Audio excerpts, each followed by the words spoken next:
अग्निपथ अग्निपथ अग्निपथ। जय हिंद साथियों, कैसे हैं आप सभी। होप करता हूं कि आप सभी ठीक होंगे, सेफ होंगे व सुरक्षित होंगे। आज की इस वीडियो में हमसे बात करने वाले हैं कि हाल ही में यानी कि 14 जून 2022 को सेंट्रल गवर्नमेंट द्वारा एक स्कीम लाई गई जिसे अग्निपथ स्कीम के नाम से जाना जाता है। इस स्कीम के तहत कुछ सेना के स्ट्रक्चर बदलाव किया गया है, सेना भर्ती में स्ट्रक्चरल चेंज किया गया है। आज के इस वीडियो में हम उस चेंज के बारे में बात करेंगे तथा जो स्टूडेंट इस समय लगभग पूरे देश में, मैं लगभग इसलिए कह रहा हूं कि अभी सब जगह ये प्रोटेस्ट उतना प्रभावकारी नहीं हुआ है। लगभग पूरे देश में छात्रों का इस प्रकार से जो प्रोटेस्ट देखा जा रहा है, इसके पीछे का मेन रीजन क्या है। और दूसरी सबसे बड़ी बात कि सरकार इस प्रकार का जो स्ट्रक्चरल चेंज लेकर आई है, उसके पीछे सरकार ने क्या सोचा होगा, सरकार का क्या मोटिव रहा होगा। आज की इस वीडियो में हम यह बात करने वाले हैं तथा इस वीडियो में हम यह भी बात करेंगे कि इसका जो समाधान है वो कैसे किया जा सकता है और क्या हो सकता है। तो इस वीडियो में अंत तक बने रहिएगा। ये वीडियो आप सभी के लिए बहुत ही इंफॉर्मेटिव होने वाली है। शुरू करते हैं अग्निपथ स्कीम से लेकर कि क्या है, कैसे है, क्या है, क्या नहीं, इसके पक्ष विपक्ष क्या है। सबसे पहले यही बात कर लिया जाए। सबसे पहले आपको बता दिया जाए कि 13 जून को सेंट्रल गवर्नमेंट द्वारा एक ट्वीट किया गया लगभग दोपहर 12 बजे कि हम 10 लाख सरकारी भर्ती करने वाले हैं। लगभग इस साल के अंत तक 1 मिलियन गवर्नमेंट जॉब हम एम्प्लॉइंग अपने देश के बेरोजगारों को यानी कि युवाओं को प्रोवाइड करेंगे। ठीक है। उसके अगले ही दिन डिफेंस मिनिस्टर द्वारा तीनों सेनाओं के प्रमुख यानी कि थल सेना, वायुसेना और जल सेना, तीनों सेनाओं के प्रमुख सहित एक बड़ा ही तगड़ा स्कीम निकाली गई जिसे अग्निपथ स्कीम नाम दिया गया। इस स्कीम में क्या होना था, इस स्कीम में अग्निवीरों की भर्ती करनी थी, यानी कि जो मिलिटेंट होते हैं, यानी कि जो सेना होती है हमारी, मिलिट्री के जवान होते हैं, उनकी भर्ती करनी थी। सबसे पहली बात, उसकी योग्यता क्या है ये बात कर लिया जाए। उसकी योग्यता में 17.5 साल से लेकर यानी कि 17.5 17 साल 6 महीने से लेकर 21 साल तक की एलिजिबिलिटी क्राइटेरिया रखी गई। इसमें एक बात और यह डिसाइड किया गया कि ये जो टेन्योर होगा यानी कि सेना का जो टेन्योर होगा, इस प्रकार की जो सेना होगी, इसका जो कार्यकाल होगा वो सिर्फ 4 साल के लिए रखा जाएगा। कितने? 4 साल के लिए रखा जाएगा। अभी तक हम लोगों को पता है जेन्युइनली जो हमारे यहाँ सेना की भर्ती होती थी वो लगभग 15 साल के लिए होती थी। उसके बाद अगर आर्मी मैन चाहता था यानी कि कोई सोल्जर चाहता था पर्टिकुलर आगे जॉब करने को, तो उसका जॉब आगे जो है एक्सटेंड कर दिया जाता था, अन्यथा आप 15 साल की जॉब के बाद रिटायरमेंट ले सकते थे, कोई दिक्कत वहाँ पे नहीं होती थी। वही चीज़ अब क्या हो गई इस भर्ती के प्रोसेस में कि 4 साल का आपका सिर्फ टेन्योर होगा। उसके बाद में अब बात कर लिया जाए कि सैलरी और अन्य फैसिलिटीज़ की, चूँकि अग्निपथ स्कीम के बारे में सबसे पहले मुझे हम लोगों को पूरी जानकारी हासिल करनी चाहिए। सबसे पहली बात यहाँ पर अगर बात किया जाए कि जो सैलरी वगैरह थी वो लगभग आप मान के चलिए 5 लाख रुपए स्टार्टिंग में, और 4 साल पूरे होते होते ये 7 लाख रुपए हो जाता। क्लियर ना? 5 लाख रुपए स्टार्टिंग, लगभग 5 लाख और लगभग 7 लाख, यानी कि लगभग 4.72 लाख रुपए शायद है पर ईयर का, और उधर 6.75 लाख पर ईयर का है। इसलिए मैंने लगभग 5 लाख से 7 लाख बताया ना कि ये होते होते उतना हो जाती। यानी कि अगर एवरेज पर मंथ सैलरी लिया जाए तो 12 चौक 48 यानी कि 40,000 रुपए से लेकर 60,000 रुपए पर मंथ का सैलरी आपको मिलता। क्लियर ना? उसके बाद में क्या होता कि आप ही के इस सैलरी में से 30% सैलरी हमारी गवर्नमेंट काटती, यानी कि जैसे आपको 40,000 मिलना है तो 40,000 का 30% यानी कि 12,000 रुपए गवर्नमेंट आपके सैलरी में से काटती और उसको एक फंड बनाएगी, उसी फंड में जमा करेगी।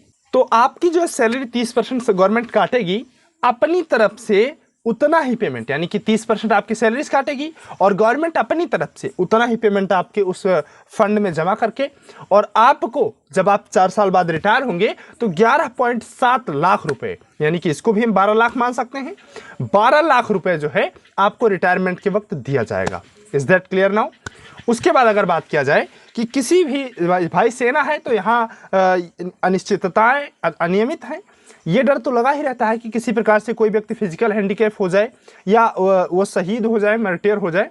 तो ये चीज़, इन चीज़ों की कंडीशन में क्या होता है, मान लीजिए कोई सैनिक जो है वो शहीद हो गया ड्यूरिंग द अपने जॉब के दौरान, उस समय क्या होगा कि उस सैनिक को बाकी दिनों की, यानी कि जितने दिन उसकी ड्यूटी का टेन्योर था उतने दिनों की सैलरी दी जाएगी, प्लस में 1 करोड़ रुपए उसके परिवार वालों को दिया जाएगा।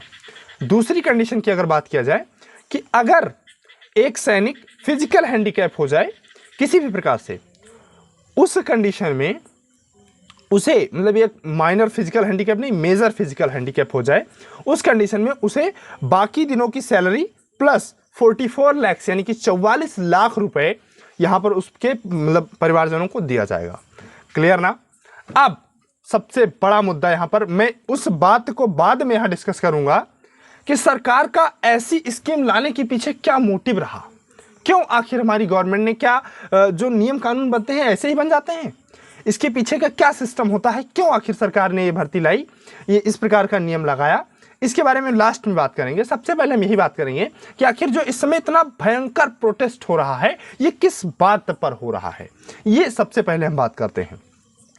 इसके पीछे जो सबसे बड़ा रीजन दिया जा रहा है वो दिया जा रहा है कि हमारे जो युवा हैं गवर्नमेंट की तरफ से वो ओवर एज होते जा रहे हैं, इसलिए हमें जल्दी जल्दी वैकेंसीज निकालकर और इसको पूरा करना होगा। अब चूंकि इतना ज़्यादा जगह सेना में हो नहीं सकती कि इतना ज़्यादा वैकेंसी हम निकाल पाएँ, इसलिए थोड़े थोड़े युवाओं को हम सेना में भर्ती कंटिन्यूसली लेते रहेंगे और थोड़े थोड़े युवाओं को रिलीज करते रहेंगे। पहला ये तर्क दिया जा रहा है, गवर्नमेंट की तरफ से क्या तर्क दिए जा रहे हैं वो आप समझिए। दूसरा तर्क, इस प्रकार की ड्यूटी को टूर ऑफ ड्यूटी बोला जाता है। क्या बोला जाता है? टूर ऑफ ड्यूटी, यानी कि एक सैनिक जाएगा, वहाँ भर्ती होगा, भर्ती होने के बाद उसकी ट्रेनिंग होगी लगभग 6 महीने, उसके बाद में उसको जो है दिया जाएगा ड्यूटी करने को, उसके बाद में 4 साल कंप्लीट होते हुए उसे रिटायर कर दिया जाएगा। इस प्रकार की जो ड्यूटी होती है इसे टूर ऑफ ड्यूटी बोला जाता है। इसे में जो डिफेंस के सलाहकार हैं, आप मान लीजिए कि डिफेंस के जो जानकार हैं वो क्या कहते हैं कि एक जो सैनिक होता है उसे आप 6 महीने की ट्रेनिंग देंगे और लगभग 1 साल उसका निकल जाएगा छुट्टी में, कि भाई 4 साल कंटिन्यूसली तो कोई वहाँ पे जॉब करेगा नहीं, 1 साल लगभग उसकी छुट्टी में निकल जाएगा 4 साल में। 1 साल वो 6 महीने की ट्रेनिंग, 1.5 साल निकल गए, 4 साल में बचे कितने? 2.5 साल। और 2.5 साल किसी भी सैनिक के लिए पर्याप्त नहीं है किसी भी प्रकार से कि वो बड़े बड़े हथियारों को चलाना सीख सके, किस प्रकार से हमारा जो डिफेंस सिस्टम है वो काम करता है, ये बातें सीख सके। और सबसे बड़ी बात, हमारे स्ट्रेटेजिक जो चालें हैं, मतलब इंडिया किस प्रकार से डिफेंस के स्ट्रेटेजिक चाल चलता है उसको कोई समझ के और दुश्मन देशों से हमारी रक्षा कर सके, ये पर्याप्त नहीं है। ये डिफेंस के जो सलाहकार हैं वो ये चीजें बताते हैं। क्लियर ना? थर्ड इसमें क्या है कि गवर्नमेंट का क्या कहना है कि इसमें हम आपकी पर्सनालिटी को डेवलप कर देंगे, यानी कि 4 साल की जॉब आप करेंगे, इसमें आपकी पर्सनालिटी में बहुत तगड़ा इंप्रूवमेंट आएगा और आप सेना से निकलने के बाद आप 21 साल के युवा होंगे, उस समय आपके लिए अन्य अपॉर्चुनिटी जैसे कॉर्पोरेट सेक्टर में आप कहीं अन्य जॉब पा सकते हैं, या आप सिविल सेवा की वगैरह वगैरह की तैयारी भी कर सकते हैं, आप बड़े एग्जाम्स की तैयारी कर सकते हैं, आपके लिए अन्य अपॉर्चुनिटी बहुत ज़्यादा है। इसमें ये भी एक तर्क दिया जा रहा है गवर्नमेंट की तरफ से। अगला जो बात है, गवर्नमेंट कह रही है कि हम 25% उसमें से स्किल्ड लोगों को, यानी कि जो हम देखेंगे कि ये जो स्किल्ड लोग हो चुके हैं, मतलब उनमें क्राइटेरिया सेट करेंगे कि हम इस प्रकार से जो है उसी में से 25% को नहीं छोड़ेंगे, मतलब उनको परमानेंट बेसिक पर कर लेंगे, बाकी 75% को रिलीज कर देंगे। जैसे सिंपल एक भर्ती हुई, उसमें से टोटल जितने सोल्जर लिए गए उसमें से 25% सोल्जर रख लिए जाएंगे, 75% छोड़ दिए जाएंगे। इस पर भी एक बहुत बड़ा डिबेटेबल इशू है, भी मैं बताऊंगा कि स्टूडेंट किस बात पर प्रोटेस्ट कर रहे हैं। 25% नहीं छोड़ा जाएगा। और कई ऐसे देश हैं जैसे साउथ कोरिया, सिंगापुर, इजराइल, रूस और ऐसे ब्राज़ील, यहाँ पे क्या है कि इसी प्रकार की सेनाएं चलती हैं, यानी कि 2 साल, 1 साल, 1.5 साल, 18 महीने ऐसे करके सेनाएं जो है वहाँ पे ऑपरेट होती हैं, मतलब इतने दिनों के लिए मैंडेटरी है वहाँ पे सेना में वर्क करना। क्लियर है ना? तो ये सारी बेस जो तर्क है ये हमारी गवर्नमेंट द्वारा जो है दिया जाता है कंटिन्यूसली। अब जो स्टूडेंट प्रोटेस्ट करते हैं उनका क्या इसके पीछे मोटिव है। स्टूडेंट का कहना है कि देखिए हम लोग नॉर्मल सेक्टर से बिलोंग करते हैं, यानी कि जो आर्मी सेना की भर्ती वगैरह है ये ज़्यादातर अगर देखा जाए ज़्यादातर यानी कि 75% ये विलेज एरिया से बिलोंग करते हैं, यानी कि जो सैनिक होते हैं हमारे ये विलेज एरिया से बिलोंग करते हैं। और विलेज एरिया में एम्प्लॉयमेंट का एक बहुत बड़ा माध्यम है या कह लीजिए साधन है हमारी आर्मी। आर्मी हमारे यहाँ सिर्फ देश की सेवा करने के लिए ही नहीं, एक प्रकार से एम्प्लॉयमेंट का भी एक मीडियम है जिससे लोग एम्प्लॉयमेंट मतलब एम्प्लॉय होते जा रहे हैं और इस प्रकार से उनमें एम्प्लॉयमेंट यानी कि जो बेरोजगारी है वो कम होती है। तो ये सबसे बड़ा इशू है कि आप 4 साल बाद हमें छोड़ देंगे, उसके बाद में अभी नॉर्मल बात अगर किया जाए कि मान लीजिए हम सेना में ना गए होते, उस समय हमारे पास कॉर्पोरेट सेक्टर में जाने की कितनी अपॉर्चुनिटी थी कि हम सेना में जाने के बाद वो अपॉर्चुनिटी हम लोगों के लिए और खुल जाएगी। समझ पा रहे हैं बात को? अभी से अपॉर्चुनिटी है नहीं और आगे से आप कह रहे हैं कि जब सेना से आप आओगे तो कॉर्पोरेट सेक्टर में जाने की अपॉर्चुनिटी होगी। कहाँ से होगी, कैसे होगी? आप वहाँ हमें 2.5 साल में हमसे जॉब लेंगे या हमें स्किल सिखाएंगे? क्या करेंगे आप वहाँ जो हमारे लिए कॉर्पोरेट सेक्टर में जाने का एक एडिशनल रास्ता खुल जाएगा। और दूसरी सबसे बड़ी बात जो यहाँ पे तर्क दिया जा रहा है कि 25% को हम कंटिन्यू मतलब परमानेंट कर लेंगे, बाकी 75% को छोड़ देंगे। तो ये स्टूडेंट का कहना है कि आप किस बेस पर उन 25% को डिसाइड करेंगे कि आप, चूंकि आपकी जो एलिजिबिलिटी क्राइटेरिया है वो सब में होगी, जितने भी वहाँ पे सोल्जर जाएंगे वो सब में आपकी एलिजिबिलिटी क्राइटेरिया होगी, तभी आप उनको सोल्जर का दर्जा देंगे। तो किस बेस पर आप 25% को रोकेंगे, बाकी को रिलीज करेंगे? सबसे बड़ी बात है ना कि 25% को आप कैसे वहां पे रखेंगे, बाकी को रिलीज कर देंगे, जबकि जो सभी लोग लगभग समान होकर वहां पर जाएंगे। क्लियर ना? और यहाँ पर जो सबसे बड़ी बात कही जा रही है कि जो एम्प्लॉयमेंट का एक प्रकार से साधन आप मान लीजिए कि सेना थी, वो अब आप एक प्रकार से पैसा बचाने की कोशिश, यानी कि जो पेंशन वगैरह अभी तक सरकार को सोल्जर्स को देना पड़ता था उससे एक निकलने का सबसे अच्छा रास्ता है। सेना के जो और लोग हैं यानी कि जो लोग प्रोटेस्ट कर रहे हैं उनकी ये भी डिमांड है कि आप सेना को क्यों हटा रहे हैं, इसके बदले आप यही रूल सेम पॉलिटिशियंस के लिए लेकर आइए कि एक पॉलिटिशियन एक बार से ज़्यादा यानी कि 5 साल से ज़्यादा वो टेन्योर में नहीं रह सकता, वो दोबारा चुनाव नहीं लड़ सकता। आप ये चीज़ कीजिए, क्या दिक्कत है यहाँ पे? एक बार वो चुनाव लड़े दोबारा नहीं लड़ सकता, आप उनका पेंशन काटिए, उनकी पेंशन तो आप कंटिन्यू दे रहे हैं। मतलब ये स्टूडेंट्स की तरफ से डिमांड है। और सबसे बड़ी बात जो मैं आप लोगों को यहाँ कहना चाहूँगा कि अक्सर क्या होता है कि जब कोई हक की मांग अपने करता है, प्रोटेस्ट करता है, चाहे वो किसान का प्रोटेस्ट रहा हो, चाहे आरआरबी जो ग्रुप डी का प्रोटेस्ट रहा हो, एनटीपीसी का प्रोटेस्ट रहा हो, चाहे किसी भी प्रकार से किसान आंदोलन रहा हो, आप ये टीचर्स का जो प्रोटेस्ट रहा हो, और वहाँ आईआईटी जो एनआईटी वाले एमबीबीएस के लिए डॉक्टर वहाँ वो वाला जो प्रोटेस्ट रहा हो, ये सारे प्रोटेस्ट जो होते हैं इसमें गवर्नमेंट का सिर्फ एक ही कहना होता है कि इसके पीछे बाहरी आतंकवादी या राष्ट्रद्रोह का जो ये सिस्टम आता है ये नहीं होना चाहिए। क्योंकि हमारे जो देश की युवा इस समय प्रोटेस्ट कर रहे हैं, ये प्रोटेस्ट देश की सेवा करने के लिए कर रहे हैं। ये सबसे बड़ी बात है कि जो स्टूडेंट इस समय प्रोटेस्ट कर रहे हैं ये देशद्रोह में नहीं बल्कि देश की सेवा करने के लिए प्रोटेस्ट कर रहे हैं। ये सबसे बड़ी बात है, इसलिए इनको देशद्रोही का किसी भी प्रकार से इनको संज्ञान नहीं मिलनी चाहिए। इनके प्रोटेस्ट की जो भी मांगे हैं या तो इन्हें बातचीत करके अच्छे से समझाना चाहिए कि आखिर हम जो ये चीज़ें लेकर आए हैं ये फ़ायदेमंद है या नुकसानदायक है। क्लियर समझ पा रहे हैं? हम जो चीज़ें लेकर आए हैं ये फ़ायदेमंद है या नुकसानदायक है, इनको समझाया जाना चाहिए। या फिर गवर्नमेंट ने जो भी फैसला लिया है उससे पीछे हट जाना चाहिए, जिस प्रकार से किसान आंदोलन के मामले में हुआ। क्लियर ना? इस वीडियो में अभी तक हम लोगों ने ये बात समझ लिया होगा कि अग्निपथ योजना क्या है, अग्निवीर कौन होते हैं, इनके लिए क्या फैसिलिटीज़ अवेलेबल हैं, किसान छात्र प्रोटेस्ट क्यों कर रहे हैं, गवर्नमेंट ने क्या क्या इसमें कंपैरिजन सुझाया था। और सबसे बड़ी बात मैंने एक पॉइंट छोड़ दिया कि गवर्नमेंट कह रही है कि ऑलरेडी ये स्कीम्स रसिया, इजराइल और ये ब्राज़ील और अन्य सिंगापुर अन्य कंट्रीज़ में चल रही हैं, जहाँ पे ड्यूटी का टेन्योर 4 साल से भी कम है, 2 साल से ज़्यादा कहीं है ही नहीं। तो अगर इस कंडीशन में छात्र क्या कहते हैं कि वहाँ की बात आपने तो किया लेकिन वो सब डेवलप्ड कंट्री हैं, रसिया की अगर बात किया जाए, वहां पे चाहे कोई कारपेंटर हो, चाहे कोई पेंटर हो, चाहे कोई मैकेनिक हो किसी भी प्रकार का, वहां जो बेसिस यानी कि सैलरी बेसिस है वो सबके लिए इक्वली है। चाहे वो आर्मी मैन हो, चाहे वो गवर्नमेंट एम्प्लॉय हो, चाहे वो कारपेंटर हो, उसके लिए जो सैलरी का सिस्टम है वो सिंपल एक है।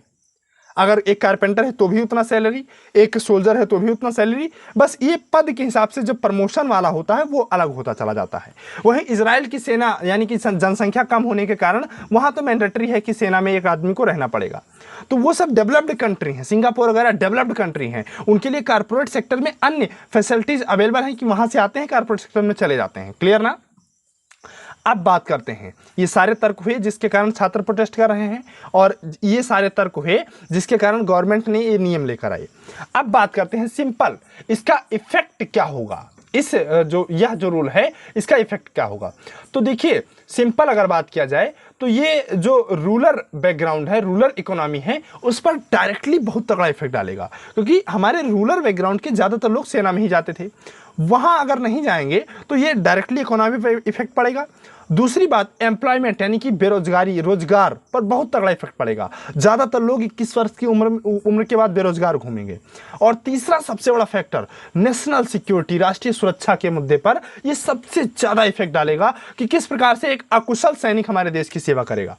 इस पक्ष में सरकार का क्या तर्क है कि देखिए हम जो ट्रेंड होंगे उनको परमानेंटली के लिए रखेंगे। ऐसा नहीं है कि हम परमानेंट सेना नहीं रखेंगे, रखेंगे, लेकिन वो उतना अब नहीं रखेंगे जितना पहले रख रहे थे।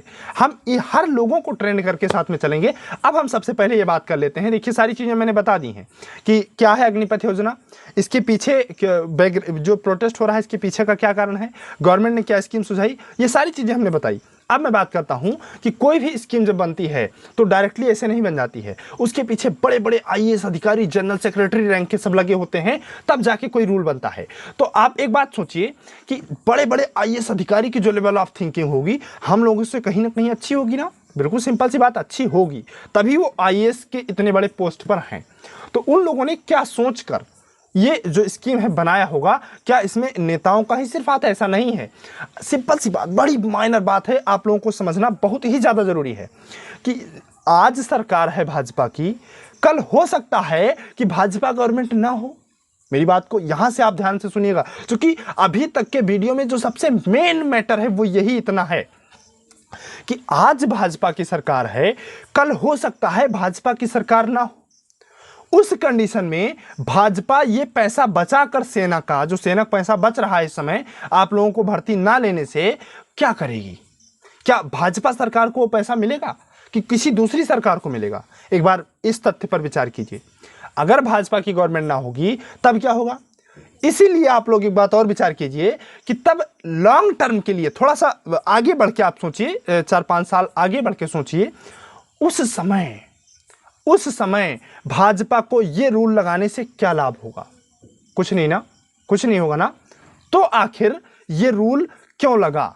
देखिए इसमें एक सबसे बड़ा मुद्दा यह नहीं है कि सेना का जो पैसा है वो बचेगा, यह सबसे बड़ा मुद्दा नहीं है। सबसे बड़ा मुद्दा क्या है, अब हम आज इस वीडियो में यह बात समझने वाले हैं।